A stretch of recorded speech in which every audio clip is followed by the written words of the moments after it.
주신 성경 말씀 에스겔서 36장 22절에서 28절 말씀 봅니다. 구약 성경 1208쪽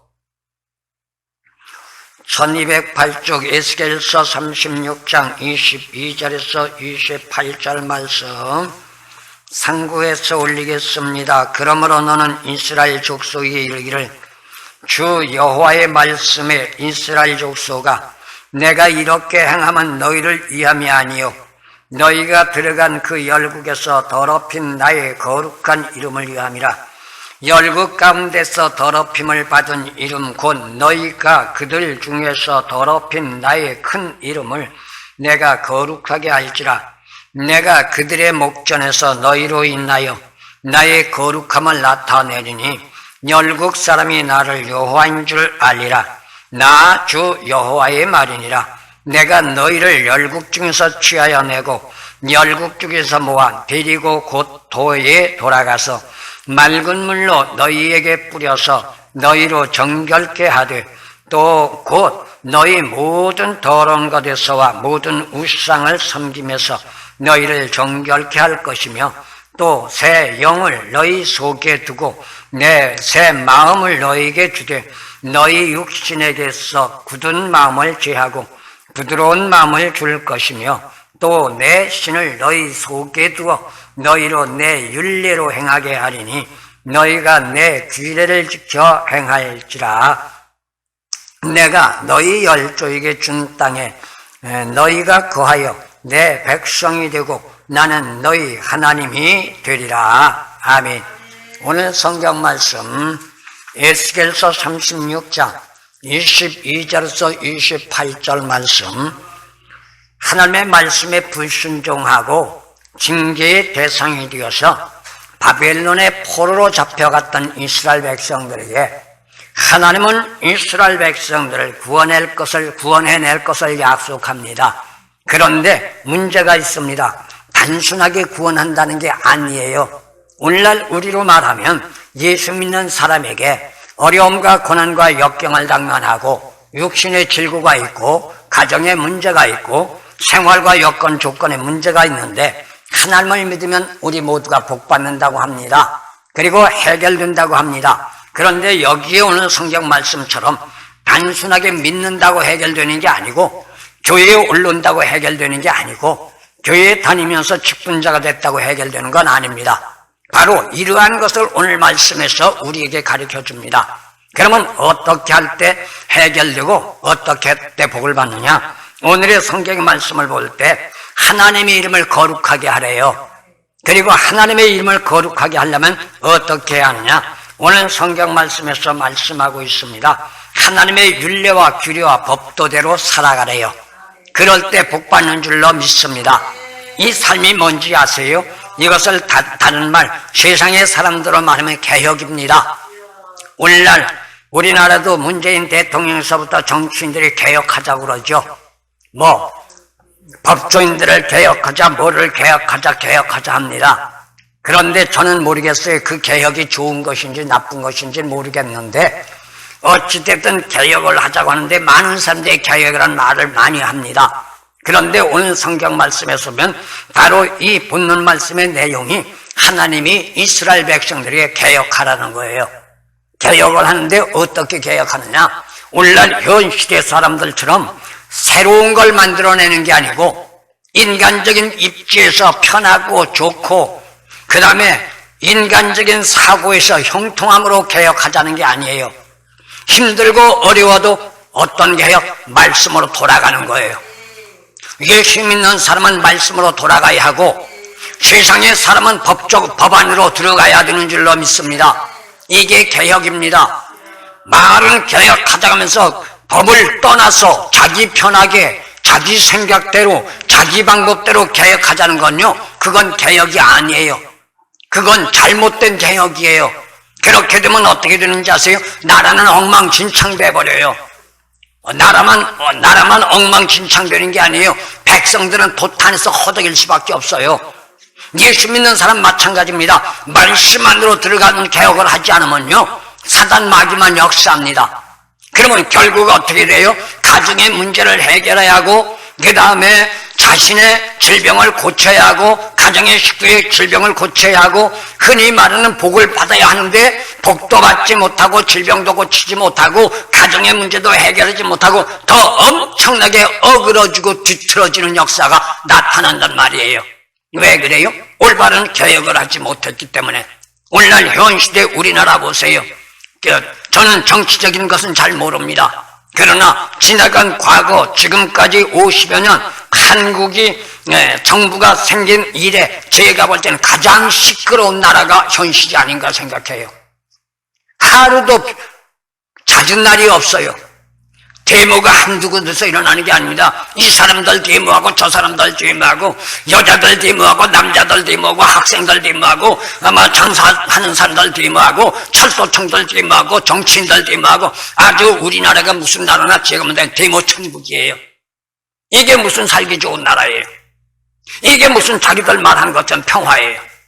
평화는 이런 게 아닙니다. 그래서 오늘 성경 말씀 하나님이 이스라엘 백성들에게 말합니다. 말씀으로 돌아가라고. 다시 말하면 너희들의 삶을 개혁시키라는 거예요. 그러면 내가 너희들을 바벨론에서 건져내 준다는 거예요. 그리고 곧 이스라엘 고국으로 돌아가 편하게 축복된 삶을 살아갈 수 있도록 하나님이 해주신다는 거예요. 오늘 우리에게도 예는 아닌 줄로 믿습니다. 오늘 이 시간을 통하여 저와 여러분들도 오늘 본문 말씀 하나님의 말씀의 명령을 받들고 말씀 안에 들어가서 우리 모두가 복받고 이 험난한 시대 승리하시기를 예수님의 이름으로 소원합니다. 말씀대로 살면 분명코 하나님은 축복해 주십니다. 세상에서 개혁이란 믿는 자만의 구원은 아니지요. 그렇다면 죄악된 세상 사람들은요, 오늘날 현 시대를 보면 무슨 유행처럼 개혁이란 말을 남발을 하고 있습니다. 그러다 보니까 개혁이란 표현으로 역사적으로 본다면 어디에서부터 시작됐는지 아세요? 490여 년 전 독일의 마틴 루터, 바로 우리 기독교를 창출해낸 마틴 루터 말하면서 하나님의 말씀대로 살지 않고 자기 유익, 자기 이익에 타산, 자기 욕망을 추구하기 위해서 하나님의 이름을 빙자하여 예수 이름을 빙자하여 천주교가 못된 짓거리를 많이 할 때 마틴 루터 신부가 바로 신부의 옷을 벗어버리고 기독교를 창출했습니다. 못하기 위해서 말씀으로 돌아가자고, 예수 믿는 사람은 예수 안에 삶을 살자고 개혁한 것이 마틴 루터의 개혁입니다. 기독 삶의 부패함을 과감하게 철폐했습니다. 그리고 권력으로 막강한 당시 캐토릭에게 반기를 드렸던 것을 보게 됩니다. 오늘날도 마찬가지입니다. 우리는 너 나를 막론하고 말씀으로 돌아가야 될 줄로 믿습니다. 그게 뭐예요? 예수 안으로 들어가야 한단 말이에요. 내 생각, 내 방법, 내 뜻대로 사는 게 신앙이 아니에요. 불교인들도 마찬가지예요. 불교인들이 신앙 삶하는데 어떻게 살아요? 바로 석가모니의 불경에 입각해서 살아갈 때 그들도 불교인이라고 말을 합니다. 그런데 보편적인 사람들 보면 어때요? 1년에 한 번 갈까 말까, 아니면 몇 년 동안 갈까 말까, 아니면 지나가다가 절이 있으니까 들어가서 절 한 번 말까 할까 하는 사람들이 불교인이라고 주장하지요. 그러다 보니 어때요? 불경의 말씀대로 살지 못하고 속된 말로 개떡같이 산단 말이에요. 그런데 그들은 아무렇지도 않아요. 왜요? 그들은 신앙인이 아니에요. 종교인이지. 그러나 저희들은 꼭 알아야 할 것이 있습니다. 우린 종교자가 아닙니다. 말씀이 생활화된 신앙인인 줄로 믿습니다. 신앙인이 뭐예요? 믿을 쓸자 우러볼 앙자, 하나님을 바라보면서 하나님을 믿는다는 얘기예요. 이게 기독교 신앙입니다. 그런데 우리 오늘날 대다수가 어때요? 교회는 나오지요, 예배는 드리지요, 복은 받겠다고 하지요, 천국은 가겠다고 그러지요. 그런데 우리가 일상의 삶 속에서 하나님을 얼마만큼 바라보고 살아요? 솔직히 말해서 우리나라 한국 사람들 80% 하나님 바라보지도 않아요. 예수 믿는다고 말하면서요, 생활 속에서 하나님을 두려워하지도 않는다고요. 그게 무슨 신앙이에요? 그러면서 무슨 천국을 간다고 그래요? 우리는 남보다 잘나지 못하고 똑똑하지 못하고 등신 병신 바보 소리 취급을 받는다 할지라도 내가 예수 믿고 예수 안에 삶을 구원받았다면 1년 10달 365일 언제나 하나님 생각하고 하나님만 바라보는 신앙이 되기를 예수님 이름으로 소원합니다. 그러면 다른 축복은 못 받아도 우리 모두가 구원받고 천국 가는 축복은 받을 줄로 믿습니다. 이게 가장 큰 축복이죠. 그렇다면 마틴 루터가 종교개혁을 일으킨 게 못하기 위해서 일으켰어요? 자기 자신의 개인의 유익을 위해서 개혁을 일으킨 게 아니라고요. 개혁이라는 건요, 자기 유익을 위해서 일으키는 건 잘못된 거예요. 그건 사단 마귀 역사예요. 개혁은요, 나보단 너를 위해서예요. 국가의 정치인들이 개혁을 일으킨다면요, 자기들 배부리고 자기들 안전하고 자기들 떵떵거리게 살기 위해 개혁한다면요, 그거는 사기꾼들이고 도둑놈들이에요. 그러면 개혁은 누구를 위해서 일으켜야 돼요? 백성들이 잘 살게 하기 위해서 개혁을 일으켜야 한다고요. 그런데 대다수의 시대를 보세요. 바로 정치인들 무슨 개혁을 해요? 자기들 잘 먹고 자기들 잘 사는 개혁만 하고 있잖아요. 오늘 현 시대 보세요. 바로 서민들이 얼마만큼 지금 허덕이고 있어요. 중소기업인들요, 지금 다 중소공업자들요, 다 지금 문 닫아버렸어요. 가게를 열질 못한다고요. 장사를 하지 못한다고요. 그런데도 지금 정치인들은 뭐라고 그래요? 경제가 올라간다고 큰 소리 치고 앉았잖아요. 새빨간 거짓말하고 앉았지. 그러니까 우리들 자신들도 마찬가지입니다. 소공인들 장사를 먹고 문 닫는 거 봐도 아무렇지도 않아. 모두가 하나같이 백성들도 양심이 화인 맞아가지고 나 지금 돈 있고 나 잘 먹는데 너야 죽거나 말거나 무슨 상관이 있어. 그리고 막말로 시침이 뚝 따고 앉았다고요. 그게 무슨 사람이에요. 너가 아픈 걸 내가 아픈 걸로 받아들이고 너의 문제를 내 문제로 받아들여 나는 지금 잘 먹고 산다대로 내 옷이 힘들고 어려울 때 그들을 위해서 우리는 예수를 믿는다면 기도하는 신앙이 바로 개혁이고 진리로 돌아가는 길인 줄로 믿습니다. 사람이 많고 적은 게 문제가 아니에요. 믿는 자의 생명 구원과 함께 인간적인 사고와 견해를 변화시키려면 어떻게 해야 돼요? 죄 많은 인간 삶의 생명 구원의 본질로 돌아가야 한단 말입니다. 이게 바로 오늘날 한국교회 개혁의 문제입니다.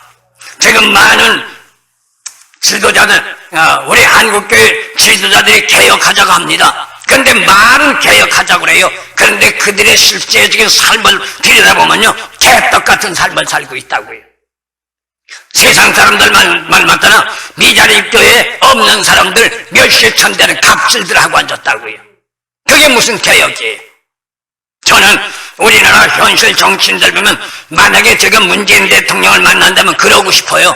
다른 말 다 제쳐놓고 지금 소상공인들, 서민들이 힘들고 어렵게 사는데 대통령님 당신의 월급 좀 깎을 수 없습니까? 전 그거 좀 물어보고 싶어요. 이런 시기에 인정받으려면 월급 깎아야죠. 월급 깎아도 그들 살아가요. 있는 돈만 해도요 평생 먹고 산다고요. 국회의원들 마찬가지예요. 월급 깎아도요 그들 살아간다고요. 그런데 어때요? 금년 초에도 보면요 자기들 월급부터 올려놨어. 제일 스타트로 자기들 월급부터 올려놨다고요. 그리고 뭡니까? 일거리 만든 게 무슨 일거리 만들어요? 전부가 공무원들만 만들어놨다고요. 공무원들 누가 돈 줘요? 여러분의 주머니에서 다 나가야 돼. 공무원 많으면 많을수록 여러분의 세금 다 더 많이 내야 돼, 세금을. 그런가 하면 어떤 문제가 나와요? 공무원들 아무리 많이 만들어봤자 생산성 없어. 전부 파먹는 직업이야, 그거는. 돈을 만들어내는 직업이 아니라고요. 그러면 결국적으로는 어떻게 돼요? 우리나라 망해요. 무너진다고요. 우리는 정부에서 돈을 받고 살든 안 받고 살든 우리는 감사함으로 살아야 하고 하나님 앞에 감사하며 더 열심히 하나님 앞에 정말로 내가 힘들고 어려운 곳에서 돈을 받든 안 받든 간에 무릎 꿇고 기도하며 하나님 이 나라가 정말로 바로 설 수 있도록 해주시옵소서. 기도할 수 있는 저와 여러분들이 돼야 될 줄로 믿습니다. 그럴 때 올바른 개혁과 말씀의 세계로 들어가는 역사가 나타나는 줄로 믿습니다. 그렇다고 세계적인 역사를 기대하는 것은 아닙니다. 믿는 자로 신앙적인 양심에 입각한 발로가 이루어져야 돼요. 종교개혁으로 사회개혁의 발로가 돼야 합니다. 어디서부터 개혁이 일어나야 돼요? 나 자신부터 개혁이 일어나야 돼요.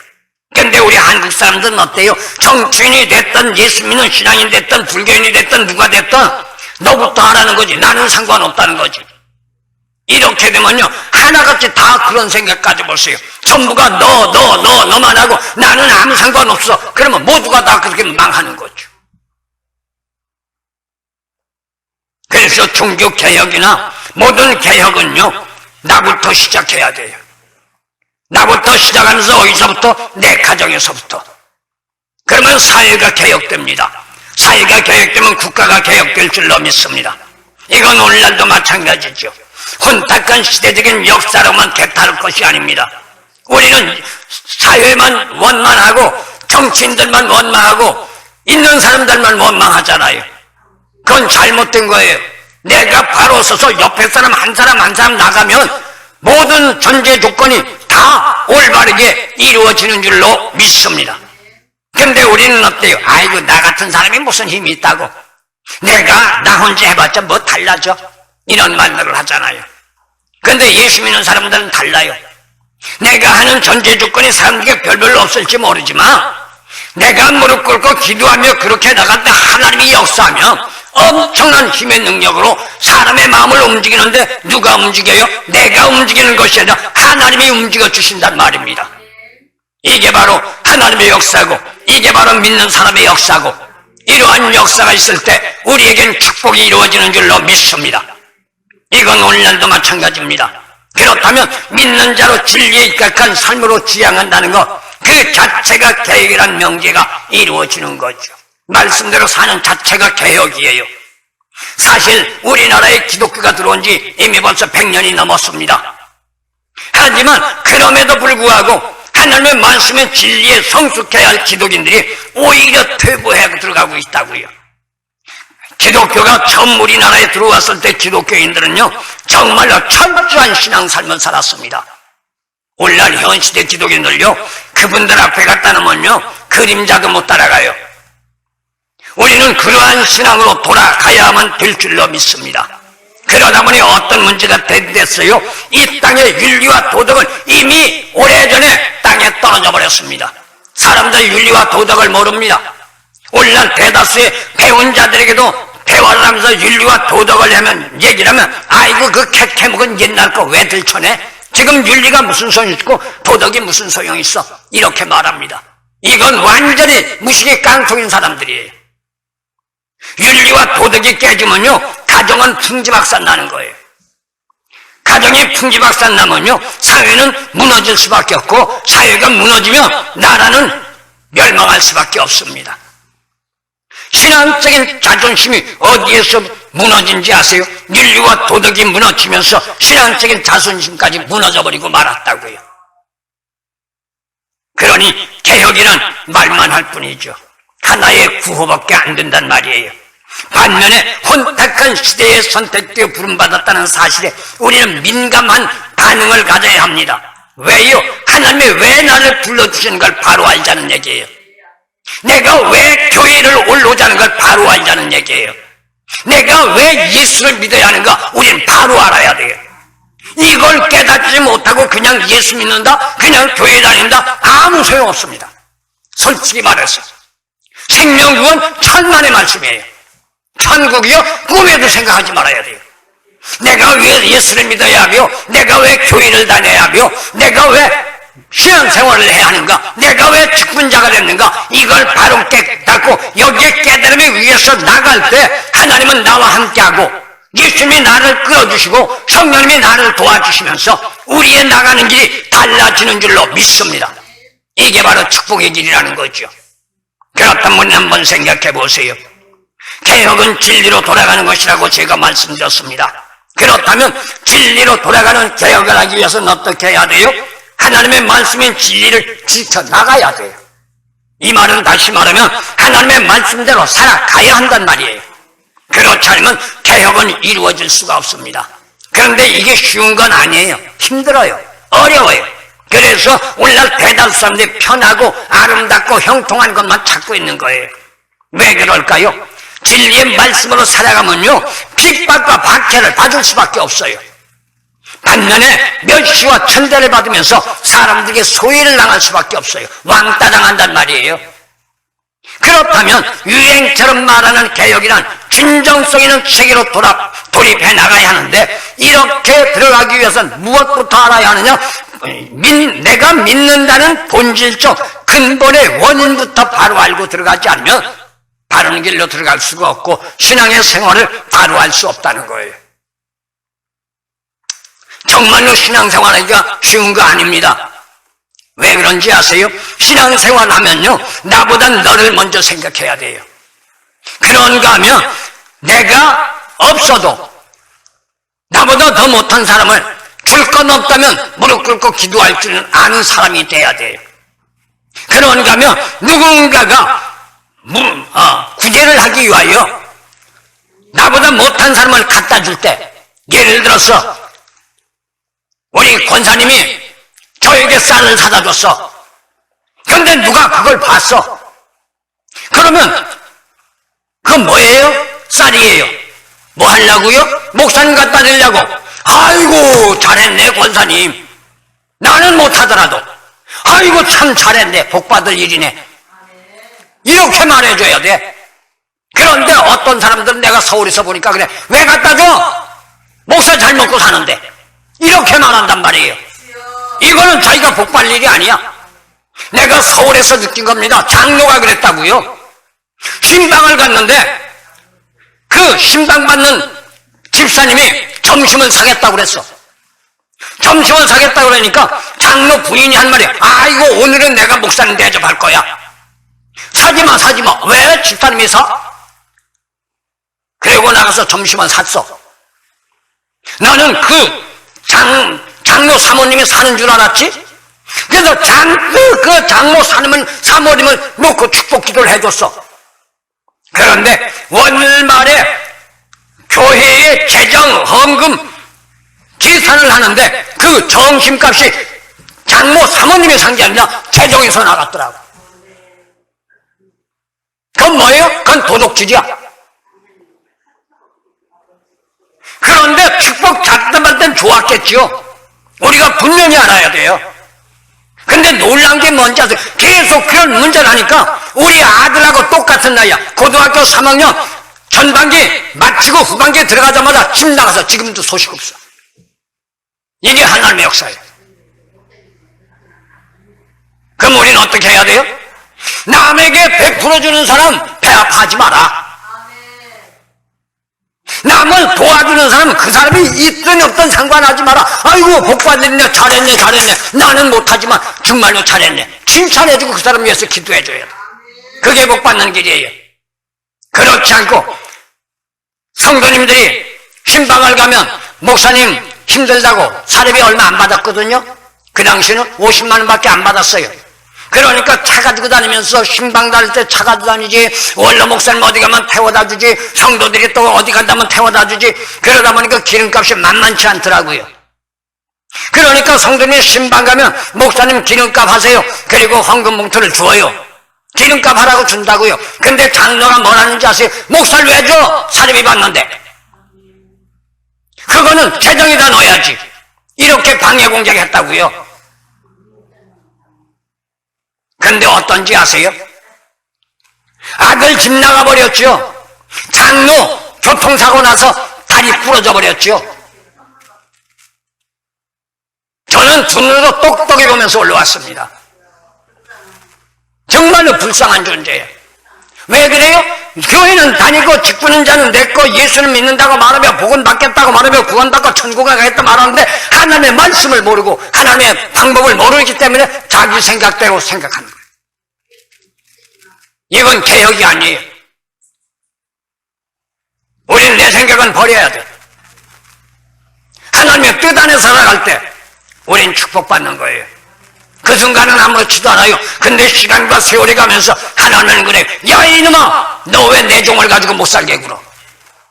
너 그리고 나에게 갖다 주는 것 왜 네가 방해해? 그리고 야단쳐요. 그 야단이 뭔지 아세요? 우리에게 고난이고 우리에게 고통이에요. 그러기 때문에 외적인 모습은 내가 말을 하지만 속은 끙끙거리고 알아야 돼. 이게 문제라는 거죠. 왜 예수 믿는 사람이 있든 없든 간에 끙끙거리고 알아야 돼요. 예수 믿는 사람은 있는 게 문제가 아니고 없는 게 문제가 아니라 기쁨과 즐거움으로 살아가야 돼요. 그게 축복이에요. 기천만금을 가지고 있으면 뭐예요? 근심과 걱정으로 꽉 차 있으면 그건 축복 아니에요. 막말로 대통령 자리에 있으면 뭐예요? 밤에 잠자지 못하고 근심 걱정으로 꽉 차 있으면 그건 불행한 자리고 그건 지옥이야. 우리는 적은 무리가 모였지만 이 마지막 시대 누가 뭐래도 하나님 앞에 인정받고 칭찬받기 위하여 말씀 예수 안의 삶이 되기를 예수님의 이름으로 소원합니다. 그러면 우리가 모두가 복받는 길이 아름답게 열려질 줄로 믿습니다. 그 다음에 두 번째, 개혁이란 진리 안에서만 이루어집니다. 예수 안에서만 개혁이 이루어질 수 있습니다. 세상에는 개혁이 있을 수가 없습니다. 어느 시대를 막론하고 개혁이라는 멘트는 유행처럼 돌고 돕니다. 반면에 문제가 있다면 하나님의 유행에 불과할 뿐 진정한 개혁이 성립되지 못한다는 얘기예요. 말만 무성해요. 입만 속된 말로 발랑 까져버렸어. 실천이 없어. 이유가 뭘까요? 형이 생각이란 고차원적인 진리에 입각한 것이 아니라 형이 하학적인 바로 철학적인 사고 배운 지식만 가지고 논하기 때문에 변화가 안 되는 거예요. 인간의 변화는요 많이 배웠다고 변화되는 게 아니에요. 인간의 변화는요 돈 많다고 변화되는 게 아니에요. 제가 볼 때요 성경 말씀에 고린도서 보면요 세상의 지식은 교만만 쌓는데요 돈 많이 버는 사람들요 갑질 노릇만 해요. 옛날부터 지금까지 그래요. 아이 나 돈 많아. 너 돈 없지? 오죽 지질이 못 났으면 돈도 못 벌어? 그러고 남욕한다고. 그건 죄야. 자기는 하기 좋은 말이지만 그건 죄라고요. 아니 누구는 돈 벌고 싶지 않은 사람 어디 있어요?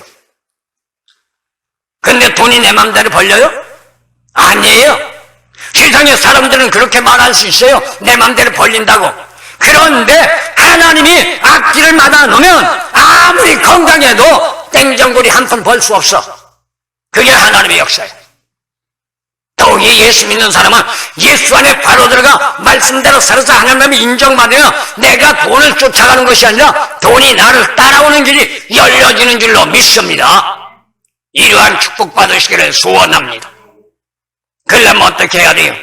내 생각, 내 방법, 내 뜻 내세우지 말고 하나님의 말씀이 내 생각, 내 방법, 내 뜻에 안 맞는다 할지라도 거기에 순종하며 들어가면 착한 종이라 인정하고 내가 너를 축복하리라. 오늘 말씀처럼 오늘 말씀 에스겔서에서 하나님은 이스라엘 백성들에게 말합니다.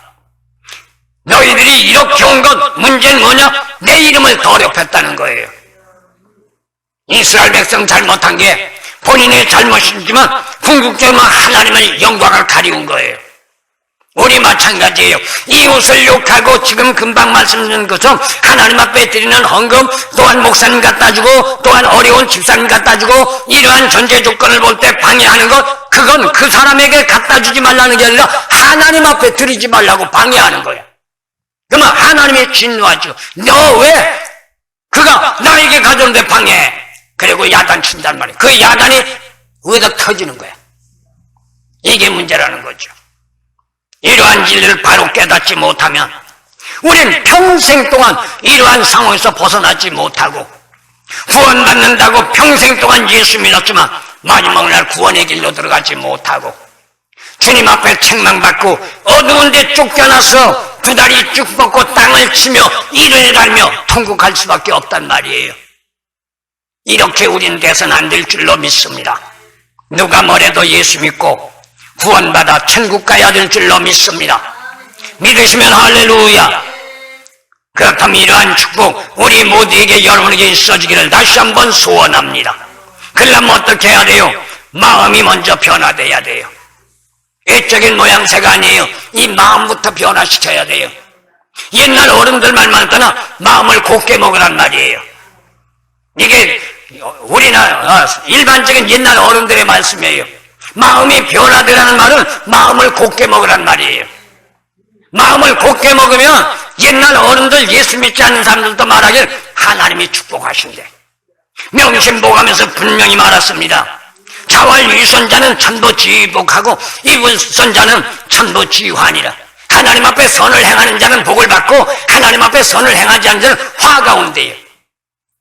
명심보감 공자도 말했어요. 그런데 우리 예수 믿는 사람은 이를 한 단계 더 쉽게 부리해서 말씀대로 들어가 내 마음을 변화시키면 하나님이 나와 함께해서 하나님이 우리를 축복해 주신대요. 이게 바로 복의 길인 줄로 믿습니다.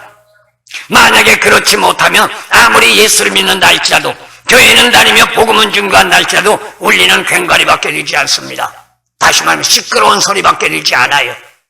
왜냐하면 속된 세상에서는 참된 진리를 찾아볼 수 없습니다. 세상엔 진리가 없습니다. 아무리 세상이 문명이 발달되고 과학이 발달된 오늘 현 시대도 진리가 없습니다. 왜 진리가 없어요? 오늘날 현 시대에 돌아가는 거 보세요. 과거의 죄인이 오늘날 의인으로 바뀌어져요. 과거의 의인이 오늘날 죄인으로 바뀌어진다고요. 옛날에 법정에서 죄인이라는 판정을 받았어요. 그런데 오늘날 현 시대보다 20년, 30년, 100년이 지나와서 오늘날 그 사람은 죄가 없다고 인정해버려요. 그건 법도 아니에요. 그래서 저는 혼자 그럽니다. 역사는 역사대로 묻어둬라. 역사를 왜곡시키면요 우리나라 문제 생겨요. 지금 현 시대 일본과 우리의 관계입니다. 우리나라 정치인들 정치 잘못했습니다. 제가 볼 때 다른 건 몰라도 일본 시대 때 억압당했던 그 구조물들 그대로 보관해야 했습니다. 서울 광화문 앞에 가면요 옛날에 일본 아이들이 줬던 서울 시청 청사가 있었습니다. 광화문 자리입니다. 그거 철거시켰습니다. 이미 벌써 오래됐어요. 왜 철거시켰는지 아세요? 일본 잔해물이라고 철거시켰어요. 우리나라 대다수의 일본 잔해물들 다 철거시켰습니다. 그 문제는 뭐예요? 순간적으로 볼 땐 좋지만요 시간과 세월이 지나갈 때 역사도 판단할 때 증거가 없습니다. 우리 자신들이 다 훼손시켜버렸다고요. 그러니까 일본 애들이 쟤들이 지금 저렇게 큰 소리 치는 거예요. 증거가 있어야 되나? 역사적인 증거가. 그 자리에 철거시키고 거기다 광화문 세워놨습니다. 이게 우리나라 정책이에요. 만약에 세상의 정책이 그렇다고 예수 믿는 사람이 그렇게 따라가면요 우린 사단 마귀한테 그 순간 그냥 잡혀가 버려요. 그럼 우리는 어떻게 해야 돼요? 말씀의 진리를 지키고 세상이 어떻게 돌아가든 나는 예수 믿은 사람으로 구원받고 천국 가야 한다는 걸 확신이 있다면 변함없는 신앙의 삶으로 나아갈 때 말씀을 지키고 말씀의 뿌리를 내리고 말씀의 진리를 따라 나아갈 때 그 구원은 유지되고 그 구원은 현상으로 이루어져 천국의 문이 열려지는 줄로 믿습니다. 이게 우리가 가야 할 길이고 우리가 해야 할 일입니다. 그렇다면 죄 많은 세상이 주는 복된 자가 되면 어때요? 유물론에 미혹되지요. 가진 자는 더욱더욱 가지려고 그래요. 어떤 분이 저한테 와서 그러더라고요. 집이 몇 채가 있고 돈이 어마어마하고 혼자 살고 애도 없는데 돈만 보면 눈깔이 획 뒤집혀서 환장을 한대. 평생을 먹어도 남는데 그런데 돈만 받다면 눈깔이 뒤집혀진대. 왜 그래요? 이게 세상이에요. 돈은요 가지면 가질수록 점점 더 가지려고 그래요. 근데 예수 안에 바로 들어가면요 돈은 벌긴 벌어요. 근데 버는데 어떻게 쓰느냐? 자기 쓸 만큼 쓰고 나머지는 다 베풀어요. 그게 예수 믿는 신앙이에요. 그러니까 없는 분들도 힘든 분들도 우리가 볼 때는 바보 같고 멍청한 것 같죠? 그러나 그러한 하나님의 역사가 있기 때문에 베푸는 거예요. 그게 사람들에게 베푸는 게 아니라 하나님 나라에 쌓는 겁니다. 이게 상급으로 이루어지는 줄로 믿습니다. 그렇다면 우리가 할 수 있는 방법이 뭐예요? 진리 안에서 물과 성령으로 먼저 거듭나야 돼요. 그래서 예수님이 요한복음 3장을 통해서 강조한 거예요. 역사적인 삶으로 전환해 나가야 하는데 그렇기 때문에 우리는 어떤 삶이 되어야 하느냐? 인간적인 세상적인 학문적인 삶이 아니라 예수 안의 삶으로 살아가야 한다는 거죠. 예수 안의 삶으로 살아갈 때 하나님이 함께합니다. 성령님이 도와주십니다. 그래서 믿는 자는 다시 한번 여러분에게 말씀드리지만 종교적인 삶이 아닙니다.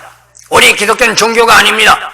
다른 목사님들, 다른 분들은 뭐라고 말할지 모릅니다. 그러나 저는 단호하게 말합니다. 우리는 종교가 아닙니다. 그럼 뭐예요? 말씀 자체가 생활 삶으로 변화돼야 되는 줄로 믿습니다. 이게 구원받는 길이고, 이게 축복받는 길이고, 이게 천국 가는 방법이고, 이게 바로 개혁을 일으키는 방법인 줄로 믿습니다.